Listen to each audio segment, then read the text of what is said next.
해서 난 천국 갈 거야. 여기서는 그냥 이렇게 열심히 참고 인내하고 살다가 가면 되겠지라고 하지만 실제 우리가 살고 있는 이 삶이 그렇게 이렇게 녹록하지가 않잖아요.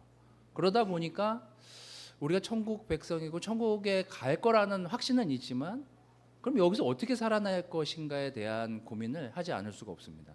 요한이 바로 그 지점을 고민하고 자기는 유배되어 있지만 유배된 상태에서 이것들을 교회에 어떻게 알릴까라고 하는 부분들이 이 요한계시록이 주로 다루고 있는 내용들이라고 보시면 되겠습니다. 그럼 오늘 PPT를 좀 보면서 빨리빨리 2장부터 4장까지 해야 돼가지고요. 제가 빨리빨리 넘어가도록 하겠습니다. 자, 오늘 말씀은 제가 읽는 것도 나중에 구절을 따로 여러분들한테 좀 같이 읽는 거는 좀 나중에 읽도록 하겠습니다. 우선 이제 2장부터 3장까지 교회가 7개의 교회가 나옵니다. 에베소 교회, 바로 요한이 머물면서 그 교회에 있으면서 요한 복음과 요한 1, 2, 3, 4를 썼던 곳입니다. 그래서 이 에베소가 제일 먼저 나오고요. 그 다음에 서머나 교회가 나오고 버가모 교회가 나오고 두아디라, 사대, 빌라델비아, 라오디게아. 이런 거 이렇게 만드는 것도 일이에요. 하여튼 그런데 저기 보면 검은색으로 좀 진하게 표시가 되어 있는 교회가 두 교회가 있죠. 제가 왜 이 교회를 표시했을까요? 예? 보시면 압니다. 요한은 지금 이제 반모섬이라는 곳에 갇혀 있는 상태가 됐고요. 로마에 의해서 이제 유배를 당했습니다. 하도 이제 이 로마의 핍박이 심하고 이때가 제일 심할 때였으니까요. 심하고 이 사람이 이제 영향력이 있는 사람이다 보니까 이 로마의 칙령으로 인해서 반모섬이 유배가 됩니다. 그래서 더 이상 거기에서 나올 수가 없는 상태가 돼요.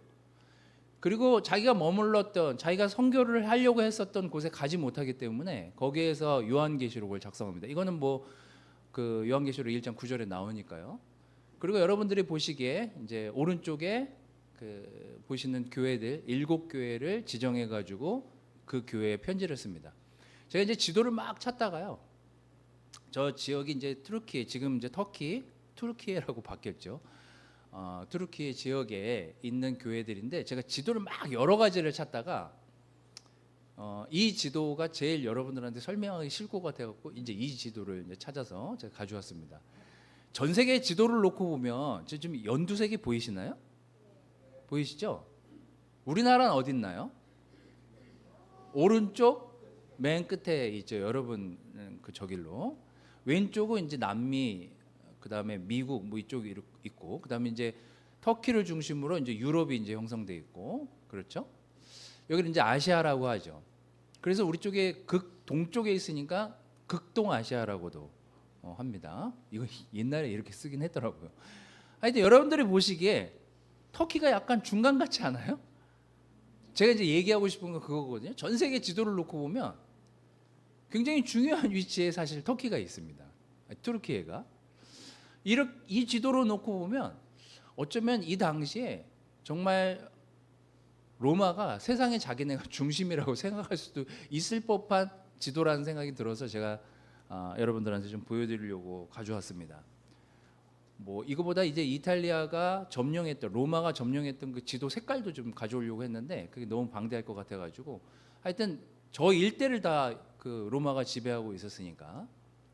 자, 이제부터 이것도 이제 정리된 내용인데, 이것도 제가 이제 PPT는 여러분들 뭐 다 거기 인터넷 찾아보면 다 나오는 내용들이지만 성경 구절을 우리가 2장부터 3장 말까지 다 이걸 읽을 수 없으니까 제가 이거 요약만 해서 가져왔습니다. 에베소 교회는 이런 칭찬을 들어요. 너가 한 행동들, 수고한 것, 인내한 것, 악한 자들을 용납하지 않은 것, 내가 너무 칭찬한다. 그 다음에 거짓 사도들을 드러내고 그 사람들을 쫓아낸 거 내가 너무 칭찬한다. 이게 이제 칭찬 내용이고요. 근데 네가 처음 사랑을 버리고 지금 이렇게 교회가 약해진 거에 대한 책망을 받죠.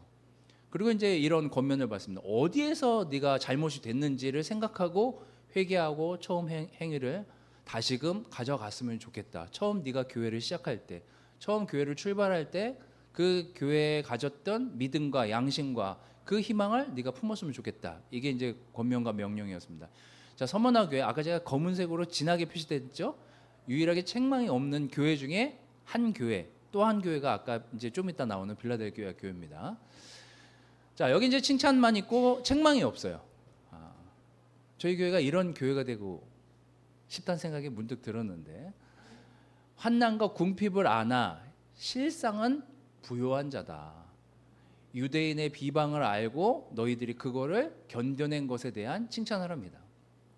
그 다음에 이제 권면과 명령에는 내가 죽도록 충성하라. 이거 뭐 우리 많이 나오는 구절이죠. 고난을 두려워하지 말아라. 자, 버가모 교회 다음부터는 이제 책망이 엄청 많습니다. 버가모 교회, 내 이름을 굳게 잡아서 나를 믿는 믿음을 저버리지 아니한 건 정말 잘한 일이다. 그런데 이제 책망은 이런 책망이 있습니다. 발람의 교훈을 지키는 자들이 있는데, 이게 뭐죠? 너희 교회 안에 이상한 교리를 펴는 사람들이 있는데 그 교리를 펴는 사람들을 쫓아내지 못하는 것들에 대한 책망을 받습니다. 그리고 교회가 회개하길 바라고, 그렇지 않으면 내가 가서 내 입의 검으로 그들과 직접 싸우겠다. 뭐 이렇게 권면과 명령어를 남기셨습니다. 두아디라 교회는 내가 하고 있는 사업과 사랑과 믿음과 섬김과 인내를 아노니 내 나중 행위가 처음 거보다 많다. 참 너무 수고 많았다. 이렇게 얘기하면서 책망 내용은 자칭 선지자라 하는 여자 이세벨을 용납하고 행음하게 하고 우상의 제물을 먹게 한 것은 너희가 책망받아야 될 내용이다. 그러면서 이제 여기를 몹시 혼내시죠. 그 다음에 너희에게 있는 것을 내가 올 때까지 굳게 잡아라. 너희 교회가 해야 될 일이다. 이렇게 얘기합니다. 자, 사대교회로 넘어가면 옷을 더럽히지 않는 사람들, 그러니까 거룩하게 사는 사람들이 그 교회에 몇 명이 있다는 걸 내가 알게 되었다. 흰 옷을 입고 나와 함께 다닐 것이다. 그런 사람들은 책망 내용은 이렇습니다. 내가 살았다 하는 이름은 가졌으나 죽은 사람과 마찬가지다. 내 하나님 앞에 내 행위에 온전한 것을 찾지 못하였노나. 자, 그 다음에 이제 권면에 들어가서 어떻게 받았으면 어떻게 들었는지 생각하고 지켜 회개하라. 빌라델비아 교회, 여기도 아까 서문화 교회처럼 책망이 없는 교회입니다. 작은 능력을 가지고서 내 말을 지키고 내 이름을 배반하지 않은 교회이기 때문에 내가 그걸 칭찬한다 하면서 책망이 없어요. 내가 가진 것을 굳게 잡으면 아무도 내 면류관을 뺏지 못할 것이다. 제일 좀 제가 7개 교회를 보면서 마지막 교회인 이 라오디게 교회, 이 교회는 되지 말아야지라는 생각이 좀 들었습니다. 칭찬이 없어요. 칭찬이 없고 책망만 있습니다. 내가 차지도 않고 뜨겁지도 않고 미지근하게 내 입에서 너를 토하여 버리려. 내 곤고한 것과 가련한 것과 가난한 것과 눈먼 것과 벌거벗은 것을 알지 못하는 도다. 뭐냐면 뭐가 잘하고 있는지 뭐가 못하고 있는지조차도 알지 못하는 교회인 거예요. 불로 연단된 금을 사서 부요하게 하고 흰옷을 사서 입어 벌거벗은 수치로 보이지 않게 하고 안약을 사서 눈에 발라보게 하라. 열심을 내라. 회개하라. 이런 그 말씀들을 왜 이 라오디게아 교회에 했을까요? 제가 제일 두려워하는 거죠. 우리 모두가 두려워하는 거 아닙니까? 교회가 물에 물 탄 듯 술에 술 탄 듯 뭐가 맞는지 뭐가 그른지 어떻게 가야 되는지 어떤 게 하나님의 정의를 세우는 건지도 모르고 그냥 모여요. 이제 이게 이제 교회를 굉장히 위험하게 하는 요소들이라는 것입니다. 자, 그럼 이제 여기까지 7개 교회를 봤는데 왜 콕 집어서 7개 교회를 거론했을까? 이 당시 굉장히 많은 교회들이 있었거든요. 왜 7개 교회를 거론했을까? 뭐 많은 이제 내용들을 저도 찾아보긴 했지만 상징적으로 그때 당시에 그 많은 교회들 중에 이 7개 교회를 콕 집은 이유를 이제 한국 교회로 넘어와 가지고 생각해 보면 이게 되게 쉽습니다. 여러분들이 생각하시기에 우리나라에서 7대 교회 하면 생각나는 교회가 뭐가 있을까요? 순복음 교회, 그렇죠? 옛날부터 유명했죠. 세계에서 단일 교회로는 가장 큰 교회입니다. 세계적으로 굉장히 제일 큰 교회예요. 그걸로 이제 유명하죠.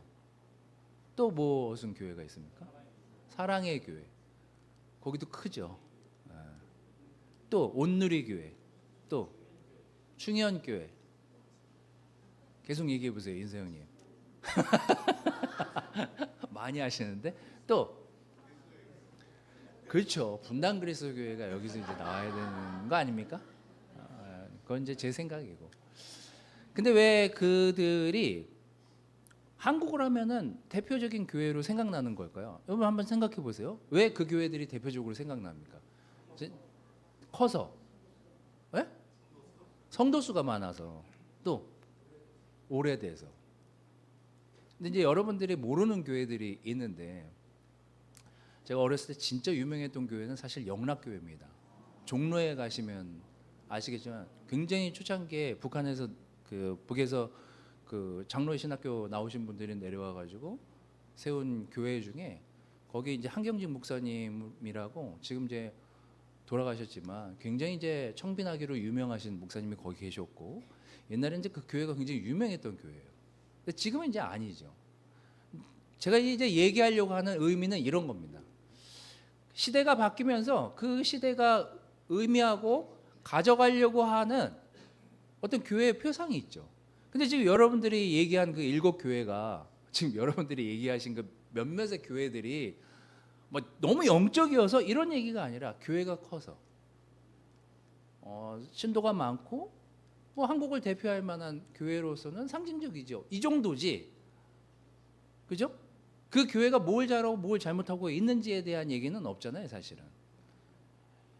이 교회가 갖고 있는 의미보다는 이 7개의 교회에 하나님이 요한을 통해서 말씀을 얘기하시면서 전하면서 이 7개 교회가 어쩌면 분당교회가 가지고 있는, 우리 교회가 가지고 있는 칭찬과 약점들에 대한 것들을 좀 생각해 볼 수 있는 그런 상징적인 의미의 교회라고 보시면 되겠습니다.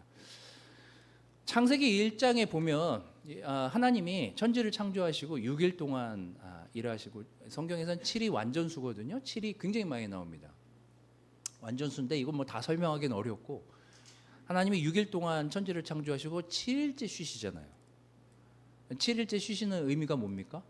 난 다 했으니 쉬어야 되겠다, 이런 의미도 있지만, 성경에서 7일째 쉬셨다는 그 의미는 6일째 내가 지은 것들, 내가 세상에 만든 것들이 모두 완벽하니 이제 통치를 시작하겠다, 그런 의미를 가지고 있습니다. 이제 7일째 되는 것이 통치의 시작인 거예요. 자, 그래서 이 7개 교회의 이 단점들, 혼났던 부분들만 한번 제가 적어서 가져갔습니다. 뭐예요? 사랑을 잃은 교회. 고난을 받았는데 그 고난에서 정말 열심을 다해서 이겨내려고 했던 그 서머나 교회는 칭찬을 받고, 타협하는 교회로서 버가모 교회는 책망을 받습니다. 두아디라는 교회는 거짓 교훈에 물든 교회로 책망을 받고, 사대는 이름만 있어, 그리고 교회로서의 기능은 안 해. 빌라델비아 교회 칭찬만 받죠. 작은 능력으로 충성하는 교회, 수고했어. 라오디게아 교회, 이거는 뭐 교회인지 아닌지 모르겠어, 이거거든요. 자, 여러분들이 보시기에 저희 교회에 약점이 있고 단점이 있다면 그것이 무엇일까? 여기에 나오는 7개 교회에 받은 이 책망 중에 우리는 한 가지가 없을까? 하나님이 지금 우리 교회에 오신다면 누군가 선지자를 통해서 우리 교회에 있는 형제자매들 한 사람 한 사람을 만나고 평가를 내린다면 이 중에 한마디를 들을 수 있지는 않을까? 그런 의미로 이 7개 교회의 이 책망과 칭찬들을 한번 점검해 보시면 도움이 될 것 같습니다. 자, 이제 이렇게 7개 교회에 대한 이야기가 나오면서 3장 17절, 이제 4장 들어가기 전이에요. 제일 위험한 게 뭐냐? 사도 요한이 성령님을 통해서 그 교회에 전달하고 싶은 메시지는 이겁니다. 너는 풍족하여 부족한 것이 조금도 없다고 하지만 실상 너는 내가 비참하고 불쌍하고 가난하고 눈이 멀고 벌거벗은 것을 알지 못한다. 뭐예요? 뭘 잘못하고 있는지 모르는 교회가 돼서는 굉장히 위험하다. 뭘 잘못하고 있는지, 뭐가 좀 부족한지, 이런 걸 모르면서 가는 교회가 굉장히 위험할 수 있다. 18절, 나는 내게 권한다. 내가 부유하게 되려거든 불에 정련한 금을 내게서 사고, 내 벌거벗은 수치를 가려서 드러내지 않으려거든 흰옷을 사서 입고, 내 눈이 밝아지려거든 안약을 사서 눈에 발라라. 아까 그 마지막 라우디게아 교회의 한 내용을 뒷부분에 이렇게 보면은 정리해서 나온 내용 중에 이렇게 나옵니다. 정말 그 교회가 건강하고 정말 부유하고 지금 뭐 여러분들이 얘기하신 그 교회들의 이야기를 이렇게 여러분들이 하셨잖아요. 외적인 부유를 택할 것인지, 아니면 정말 하나님에게 단련된 그런 교회로 사람들에게 각인될 것인지, 우리 교회를 생각하시면서 한번 생각해 보시면 되겠습니다.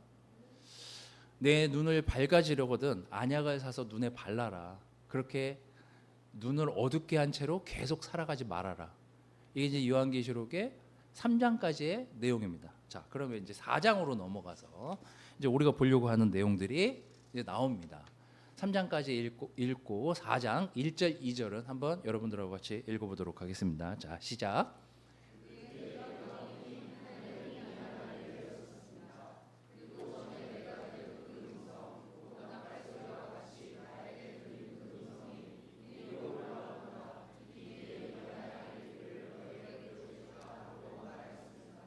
나는 곧 성령에 사로잡히게 되었습니다. 그런데 하늘에 보좌가 하나 놓여 있고 그 보좌에 한 분이 앉아 계셨습니다. 자, 갑자기 이제 화면이 전환이 됩니다. 요한이 가만히 보니까 자기가 있었고 섬겼고 선교했던 그 교회들의 문제들을 쭉 들으면서 이제 자기는 가지는 못해요. 더 이상 움직이지도 못하고 옴짝달싹 못한 상태로 한 섬에 갇혀서 이 책을 씁니다. 그리고 교회에 편지를 보내야 되는데 어떤 글을 쓸까? 그리고 자기가 본 환상을 얘기하는데 그 환상은 지금의 이 땅에 있는 교회들에 대한 이야기가 아니에요. 갑자기 이제 화면이 전환이 됩니다. 뭘 본 거예요? 내가 하늘나라를 봤더니, 그러면서 장소를 하늘나라로 이전시켜서 내가 본 그 성령님을 통해서 본 그 보좌가 어떤 보좌인지 내가 너희들한테 알려줄게. 그러면서 자기가 본 그 환상들을 이야기하기 시작합니다. 자, 저기 제가 지도를 이것도 가져왔는데, 로마에서 지배를 받고 지금 반모섬이라는 데 갇혀서 옴짝달싹하지 못하는 상태가 된 자기의 입장에서 지금 여러 곳에 흩어진 교회들에게 과연 어떤 메시지를 지금 전달하면 가장 그들에게 격려가 되고 도전이 될까를 생각했을 때, 자기가 봤었던 이 땅에서의 많은 교회들의 문제들, 많은 교회들의 약점들, 많은 교회들이 저지르고 있는 이 실수들을 어떤 시각으로 이 땅에서의 삶에서 이 힘듦과 고난과 고통들을 견뎌낼 수 있을까를 생각해 본다면, 그는 그 줌을 하늘나라의 예배로 옮기는 것이 이들에게 가장 미래지향적인 목표로서는 가장 최선의 방법이겠다라고 생각을 한 것 같아요. 근데 자기가 본 환상에 대한 이야기들을 보좌로 옮깁니다. 잘 생각해 보세요. 그가 설명한, 여러분들이 읽은 그 구절에 대한 보좌는 어쩌면 이 당시에 절대 권력을 가지고 있었던 로마 황제의 보좌와 비슷한 거일 수도 있습니다. 4장 2절, 나는 곧 성령에 사로잡히게 되었습니다. 그런데 하늘에 보좌가 하나 놓여 있고 그 보좌에 한 분이 앉아 계셨습니다. 그러고선 사람들에게 상상을 하게 만듭니다. 그때 당시에 보좌라고 했을 때 생각나는 보좌는 로마 황제의 보좌밖에 없어요. 너무나 많은 고통 속에 지배를 받고 있었기 때문에. 자, 그 보좌에 대한 제가 자료도 막 엄청 찾아왔는데 하여튼 내용은 딱 세 가지입니다. 보좌가 하는 일이 뭐예요? 황제의 보좌가 하는 일이 뭐예요? 여러분들이 왔을 때 황제가 여기 앉아 있어요. 엄청나게 좋은 로마 영화 많이 보셨을 테니까 보좌에 앉아요. 그 사람의 명령 하나면 전 세계가 움직일 시대였습니다. 유럽 전역이 이 사람 한마디에 들썩들썩 하던 시기였어요. 이 보좌는 엄청난 권력의 통치를 의미합니다. 그 다음에 황제가 무슨 한마디만 하면 우리는 파리 목숨이에요. 이 사람은 언제 죽어도 황제가 죽으라고 하면 그냥 가차없이 죽는 자리에 시간에 그 사람들이 살고 있었던 거예요. 그리고 모든 사람들이 이 황제 하나만을 위해서 영광을 돌리고, 북한에서 우리 김정은 그거 이 막 나타나면 막 하듯이 막 그러는 거예요. 그런 시대에 크리스천들이 살고 있었습니다. 요한이 얘기하고 싶은 건 이거예요. 너희가 지금 살고 있는 이 땅에서의 그 보좌가 얼마나 무의미한 보좌인지, 너가 가야 할 곳에 계신 그분의 보좌가 얼마나 근엄하고 정말 더 우리가 가고자 하는 그곳에 대한 희망을 가지고 그 보좌를 생각하면서 이 땅에서 살아야 되는지에 대한 이야기입니다. 이걸 찾다가, 보좌에 대한 내용을 또 찾다가 이 똑같은 내용, 비슷한 내용을 이사야가 얘기한 적이 있습니다. 잘 보십시오. 이건 제가 읽어드리도록 하겠습니다. 우시야 왕이 죽던 해에 나는 높이 들린 보좌에 앉아 계시는 주님을 배웠는데 그의 옷자락에 성전이 가득 차 있었다. 그분 위로는 스랍들이 있었는데 스랍들이 저마다 날개를 6을 가지고 있었다. 둘로는 얼굴을 가리고 둘로는 발을 가리고 나머지 둘로는 날고 있었다. 그리고 그들은 큰 소리로 노래를 부르며 화답하였다. 거룩하시다, 거룩하시다, 거룩하시다. 만군의 주님, 온 땅에 그의 영광이 가득하다. 52년 동안, 여기 보면 우시야 왕이 죽던 때라고 나오죠. 제가 또 이 내용을 또 열심히 찾아봤습니다. 우시야 왕이 몇 년을 다스리냐면요, 52년을 다스립니다. 굉장히 오래 다스린 편이에요, 이스라엘 왕치고는. 근데 왜 죽는지 아세요? 문둥병으로 죽어요. 왜냐면 제사장이 드려야 될 그 제사를 이 우시야 왕이 그 제물을 드리면서 하나님께 징벌을 받아가지고 문둥병에 걸려서 죽어요. 그렇게 긴 시간을 통치하거든. 그러자 이스라엘에 이상한 소문이 돌기 시작합니다. 무슨 소문이 돌겠어요? 가짜 뉴스가 이제 나돌기 시작하는 거죠. 무슨 뉴스가 나돌겠어요? 우리도 저 왕처럼 죽겠구나. 우리도 하나님이 버리시겠구나. 그러면서 사람들이 막 5만 가지 상상과 소문을 퍼뜨리기 시작하고 교회가 그 나라가 들썩들썩, 이스라엘 백성들이 들썩들썩하기 시작합니다. 그때 이사야가 하나님의 음성을 듣고 사람들에게 한 얘기예요. 너희가 지금 왕이 죽은 것 하나 때문에 이렇게 들썩들썩하냐? 우리가 만나는 그 왕은 지금 너희들이 통치했던 그 왕하고는 비할 데가 못 된다. 너희가 가야 할, 너희가 만나야 할 그 왕은 이 땅에서 그냥 너희들을 쉽게 통치하고 가라면 가고 오라면 오고 그냥 고통을 주면 주는, 받는 그런 그냥 쪼잔한 왕이 아니라고. 너희가 생각해야 될 그 보좌의 왕은 너희들을 친히 다스리고 지금까지 너희들을 인도하고 사랑하셨던 그 시간만큼 너희들을 인도하실 거다라는 그 메시지를 이사야를 통해서 전달하고 계십니다.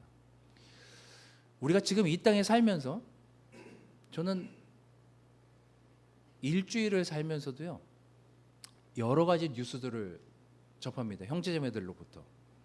아픈 사람, 뭐 고통받는 사람, 회사 때문에 힘든 사람, 사는 게요, 이게 보통 어려운 게 아니에요. 일주일을 살아내는 게. 여러분들이 한번 여러분들의 그냥 일주일의 삶을 생각해 보십시오. 이 땅에서의 삶이, 제가 이렇게 매주 일주일 살면 살수록 사는 게 진짜 쉽지가 않구나. 뭐 좀 평안할 만하면 애가 문제가 생기고, 애가 조용할 만하면 우리 집, 저는 고양이도 키우거든요. 양이도 문제를 일으키고, 양이가 좀 평안하면 와이프나 제가 문제가 되고, 좀 우리 가족이 평안한 것 같으면 외부에서 문제가 생기고, 이게 한 주를 우리가 영적으로 잘 살아낸다는 게, 이게 보통 어려운 일이 아니구나. 거기다가 우리가 접하는 뉴스들이, 격려되는 뉴스도 있지만 악한 뉴스들도 굉장히 많잖아요. 그게 엄청 저는 다운되거든요. 누가 아이들을 죽인 거, 사람을 죽인 거, 어떤 사고들, 왜 저런 것들을 미연에 막지 못했을까? 이 땅에서의 삶은요, 언젠가 우리가 이 옷을, 육신의 옷을 벗어버리겠지만 사는 게 쉽지가 않습니다. 여러분들이 생각하시는 그냥 우리나라의 대통령, 뭐 지금 잘하고 있다고 하지만 대통령이 항상 막 10년, 20년 계속 그 자리에 있는 게 아니잖아요. 어떤 나라의 대통령이 바뀔 때마다 정책이 바뀌고, 그 정책이 바뀔 때마다 나라에 있는 백성들이 고통을 겪었다가 희망을 받다가 이러기를 번복하면서 사는 게 이 땅에서의 삶이잖아요. 보좌라고 하는 거는 내가 이 땅의 권력의 보좌에 흔들릴 것인지, 아니면 내가 가고자 하는 나라의 그 보좌를 바라보면서 이 땅에서 삶을 살 것인지, 오늘 우리가 그런 부분들에 대한 고민을 좀 생각해보고, 우리가 그 하늘나라의 보좌가 우리에게 얼마나 엄중한 하늘나라의 보좌를 우리가 생각하면서 이 땅에서의 삶을 살아야 되는지에 대한 생각을 오늘 좀 여러분들이 해보시기를 바라겠습니다. 두 번째는 PPT를 이렇게, 네. 제가 이제 이걸 이제 여러 성경 버전으로 읽다 보면 이렇게 눈에 확 들어오는 문장들이 있습니다. 거기에 이제 오늘 표현에는 나오지 않지만 헬라어, 저는 이제 이 원문 표현이 훨씬 더 나은 것 같아서 여러분들한테 오늘은 이제 이 표현을 좀 전달해 드리려고 합니다.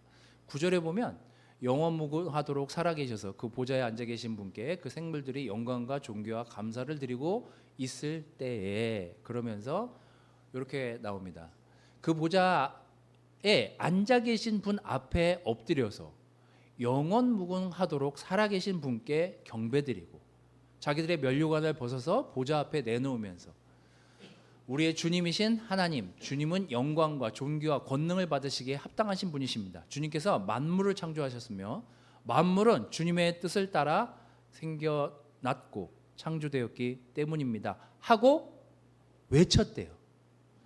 자, 이제 이 문장을 원래 원문으로 보면 경배드리고라는 말은 내가 영원무궁토록 살아계신 분께 던지고라고 표현이 되어 있습니다. 원래 원 성경은 그렇게 되어 있어요. 그럼 좀 던지고라는 표현이 좀 무례한 표현 같지 않습니까? 우리가 막 누구한테, 어르신한테 뭐 던지면 이런 무례한 놈 이렇게 생각하잖아요. 근데 여기에 하나님께 던지다라고 표현이 되어 있습니다. 근데 저는 이 표현이 훨씬 더 맞는 것 같다는 표현이 들어서 성경을 좀 이렇게 고쳐야 되는 거 아닌가라는 생각이 들 정도로 사실 저한테 굉장히 와닿았던 문장입니다. 이 던진다는 말은 이런 의미인 거예요. 내가 뭘 하려고 했을 때 나는 주사위를 던졌어. 그런 의미인 거예요. 나는 여기에 온몸을 던졌어. 나는 이제 내가 가야 될 곳을 향해서 가기로 결정했어. 이런 의미로 이 문장이 쓰였어요. 자, 그러면 이걸 다시 읽으면 나는 영원무궁토록 살아계신 하나님께 경배, 예배를 드리는 게 아니라 나는 그런 하나님께 내 몸 하나, 내 삶을 던졌어. 이런 표현입니다. 저는 이게 별거 아닌 것 같지만 우리가 드려지는 예배가 그래서 굉장히 중요하다는 생각이 드는 거예요. 우리는 사실 많은 유혹을 받습니다. 일요일 한 번, 뭐 기존 교회 예전에 무슨 저희 교회 사이즈 정도 되는 다른 교회들도 여러분들이 한번 날 잡아서 이렇게 가서 보시면 굉장히 환영받겠지만 1부부터 한 5부까지 예배가 있습니다. 9시부터 예배가 있어요. 왜냐하면 조금이라도 많은 사람들이 어떤 예배든 참석해서 예배를 드릴 수 있게 하느라고. 제가 다녔던 예전의 교회들도 보통 한 5부 정도까지 예배가 있었습니다. 물론 2, 3부 중요한 예배들은 다 담임 목사님이 하시고 나머지는 뭐 부목사님들이 하시든지 무슨 영상 틀든지 뭐 이렇게 하고 오후에 또 예배가 있고 7시에 예배가 있고, 그래서 저희 교회처럼 단 한 번의 예배를 드리는 곳이 이게 많지가 않습니다. 그래서 이 예배가 굉장히 중요한 거예요. 우리는 한 방에 끝나잖아요. 한 방에 끝나기 때문에 이게 선택지가 별로 없습니다. 근데 요즘에 여러분들이 유튜브나 또 어떤 여러분들이 좋아하는 프로들이나 이런 것들을 잘 보세요. 본방을 사수하지 않더라도 우리는 언제든지 그것을 OTT에서 꺼내서 볼 수 있고, 내가 유사하게 관심 있어 하는 것을 언제든지 유튜브로 찾아서 볼 수도 있습니다.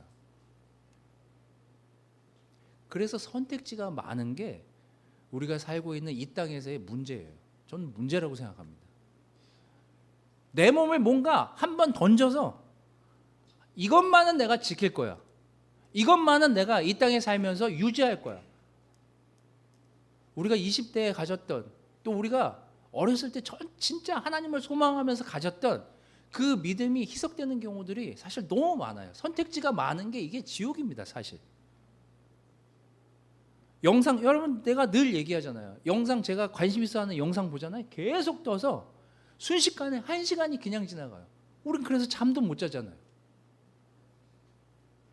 꿀잼 이러면서 계속 보다 보면은 이게 1시간, 1시간 반, 2시간 그냥 잡아먹는다니까요. 그래서 여러분, 저는 내가 이거 굉장히 중요한 거다. 예배라는 것에 내가 몸을 던져서 내가 그 어떤 것들은 선택할 수 있지만 이것만은 내가 선택의 대상이 아니라 반드시 내가 몸을 던져서라도 이것만은 지켜야 되겠다. 이게 요한계시록에 요한이 그 교회들로부터 그 메시지를 전달하기 위해서 이렇게 얘기합니다. 너가 정말 많은 교회들의 일부 교회가 되지 말고 너에게 있는 그 교회에 드려지는 그 예배에 내 몸을 던져라. 내 시간을 던지고 거기에 시간을 투자해라. 거기에 모든 형제자매들과 모여서 모이는 그 시간과 예배가 너한테는 10개의 일부분일지 모르겠지만 하나님이 보시기에는 하나님 보좌 앞에 나와서 예배드리는 그 단 한 번의 예배가 너에게 더 가치 있고 중요한 것일 수 있다. 저는 우리의 예배가 그래야만 더 살아나고 하나님께 칭찬받는 교회가 될 수 있지 않을까라는 생각이 문득 이 4장을 읽으면서 여러분들과 함께 좀 나누고 싶었습니다. 워십이라고 영어 단어로 예배는 돼 있지만 이게 원래 고대 영어에서 변형된 거래요. 저 단어에서 그 앵글로 색슨족에서 나온 단어의 경배라는 단어가 요즘 우리에게 영어 단어로 워십이라고 바뀌어서 나왔다고 하더라고요. 찾아봤더니 월스 뭐예요? 가치잖아요. 그 다음에 ship, 배 머리의 방향이잖아요. 예배는 뭐예요? 가치 있는 거에 내 머리를, 내 방향을 트는 게 예배인 거예요. 오늘 여러분들이 어떤 방향 속에서 살고 있던지 간에 내가 머리를 다시 하나님께 돌려서 내가 가장 가치 있다고 여기는 것에 내가 집중하겠다. 내가 거기에 내 마음을 온전히 던지겠다. 사실 이 예배가 가장 하나님이 보시기에 합당하고 만족하고 감사한 예배가 아닐까. 좀 그런 생각이 들었습니다. 현실의 삶에서 예배를 드리고 경배를 드리는 게 쉽지 않지만 우리가 노력해야 할 것 중에 하나는 어떤 상황이 벌어지던 간에 우리 삶에 어떤 일들이 벌어지던 간에 그분의 보좌 앞에 무릎을 꿇고 경배 드리기를 그치지 마시기를 바라겠습니다. 다행히 저는 여름을 굉장히 무서워하는 사람인데 저는 이게 퍼지는 게 너무 힘든데 더우면 막 제가 금방금방 퍼지거든요. 여름이 무서워요. 근데 어제 제가 이제 집에 들어가다 보니까 너무 어제 밤에 나가 보셨어요 혹시? 너무 선선한데 달은 훤히 떴어요. 사실 기도를 안 할 수가 없었습니다.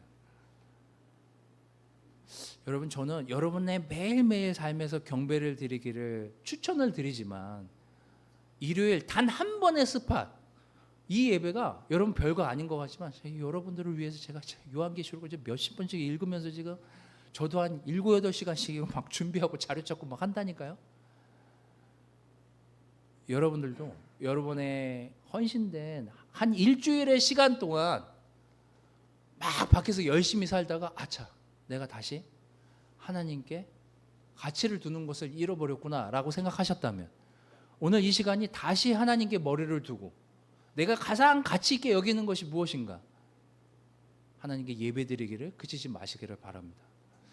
주님께 모든 것, 여러분의 마음을 던지고 여러분의 삶에서 가장 중요한 것에 내 시간과 내 마음과 내 모든 것들을 투자하겠다, 던지겠다라는 마음가짐으로 오늘 이 예배를 드린다면, 또 여러분의 삶에서 예배가 그렇게 주어진다면, 우리가 아까 7개 교회에 받았던 그 책망들에서 조금 벗어나서 너가 드리는 그 마음의 예배, 너가 드리는 그 온몸을 던져서 그 드리는 예배에 내가 정말 잘 받았다라고 하나님 생각하시지 않을까요? 저는 이제 앞으로의 일주일 동안 여러분들이 그런 예배의 경험과 기쁨을 느끼고 누리고 만족하시면서, 그리고 예배에 와서 이렇게 1시간이지만 1시간 한 10분 15분이지만 여기에서 드리는 예배에 우리가 함께 공감하고 이 예배를 통해서 영광 받으신 하나님을 생각하면서 주님의 보좌 앞에 나와서 내 마음을 던져서 예배드리는, 온 마음으로 예배드리는 것을 정말 저는 추천드리고 싶습니다. 그런 예배가 매주의 예배가 되기를 바라면서 말씀을 마치도록 하겠습니다.